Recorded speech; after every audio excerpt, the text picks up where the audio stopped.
ప్రజా TV Telugu news కి స్వాగతం. 2024 సార్వత్రిక ఎన్నికల సందర్భంగా ఈ రోజు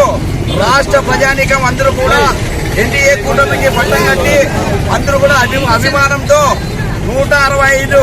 అసెంబ్లీ సీట్ని అత్యధిక మెజారిటీ ఇచ్చి దేశంలోనే మన యొక్క ఎన్డీఏ కూటమిని మన రాష్ట్రాన్ని దేశం వైడ్గా మనకు ఒక మంచి పేరు గుర్తింపు వచ్చేటట్లాంటి ఇచ్చినటువంటి రాష్ట్ర ప్రజానికానికి ఈ రోజు మేమందరం కూడా ఎన్డీఏ కూటమి తరఫున వారందరికీ కూడా అభినందనలు తెలియజేస్తున్నాం. వారు ఇచ్చినటువంటి ఈ యొక్క అవకాశాన్ని ఖచ్చితంగా మేము రాష్ట్ర ప్రజానికాని కోసం, రాష్ట్ర ప్రజల కోసం మేమందరం కూడా వాళ్ళకి సహకరించి రాష్ట్ర అభివృద్ధి కోసము, రాష్ట్ర సంక్షేమం కోసము మేమందరం కూడా ఎన్డీఏ కూటమిలో వారందరికీ కూడా మంచి పరిపాలన అందిస్తామని సభాముఖంగా కోరుకుంటూ మళ్ళా మూడోసారి కూడా కేంద్రంలో మూడోసారిగా అత్యధిక మెజారిటీ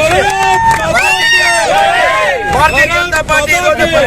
కొనసాగించి దేశ అభివృద్ధికి మరింత నోచుకునే అవకాశాన్ని ఇచ్చినటువంటి దేశ ప్రజలు కూడా